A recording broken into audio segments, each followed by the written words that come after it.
এটা হচ্ছে হামলাপাড়া community clinic. এটা হচ্ছে হামলাপাড়া হলুদ মসজিদের বর্তমান চিত্র।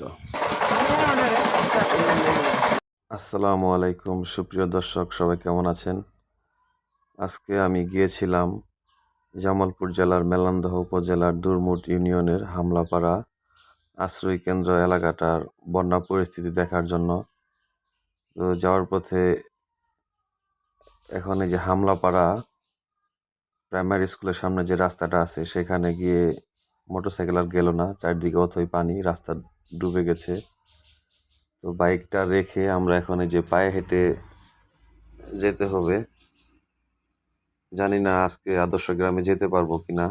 এখানে এই রাস্তার মধ্যে যে পানি, তবে এবার কিন্তু দুর্মুট খুবই ভয়াবহ অবস্থা নিচে, বন্যার রূপ, বিশেষ করে হামলা এলাকায়। আমরা এখন এই যে হলুদ মসজিদের পাশ দিয়ে যাচ্ছি। হলুদ মসজিদের পাশে কিন্তু পানি চলে এসেছে, দেখেন মসজিদের এই যে একেবারে মানে অল্প একটু পানি উঠলেই কিন্তু মসজিদের ভিতরে পানি চলে যাবে। খুবই কষ্টকর একটা অবস্থার মধ্যে। দেখেন হামলা কমিউনিটি ক্লিনিকের সামনে যখন গেলাম, দেখেন এইখানেও প্রচুর পানি।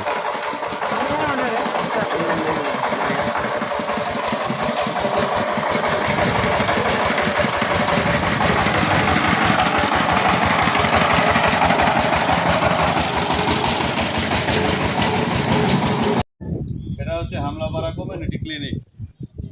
বন্যার পানির কারণে দেখতে পাচ্ছেন পুরা ক্লিনিক তালামারা এবং অলরেডি পানি চলে গেছে। আর এইদিকে যদি দেখেন পুরা এলাকা পানি তো হয়ে গেছে, রাস্তাঘাট। তো আমাদের এদিকে দুর্মুট ইউনিয়নে মোটামুটি বন্যা কবলিত অবস্থা ভয়াবহ বলা চলে। চলুন আমরা এখন সামনে এগিয়ে যাই।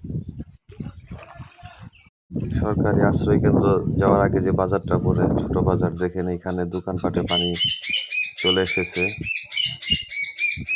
অবস্থা খুবই ভয়াবহ। আর এই যে এটা হচ্ছে আদর্শ গ্রামে যাওয়ার রাস্তা।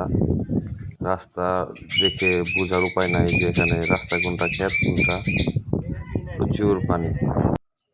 তো ওই যে সামনে দেখা যাচ্ছে ওইটা হচ্ছে আদর্শ গ্রাম, মনে হয় পুরাটাই তলায় গেছে গা পানির নিচে। আমরা যাওয়ার জন্য অনেক ইচ্ছা ছিল, চেষ্টা করছিলাম, কিন্তু দেখেন এই যে রাস্তার মধ্যে ফান্দি জাল রাখছে, তার মানে বুঝেন রাস্তার মধ্যে কত পানি। তো এই অবস্থায় আর ওইখানে নৌকাবিহীন যাওয়া সম্ভব হইল না। জানি না ওইখানে যারা আছে তারা কতটা অসহায় এবং কষ্টের মধ্যে আছে।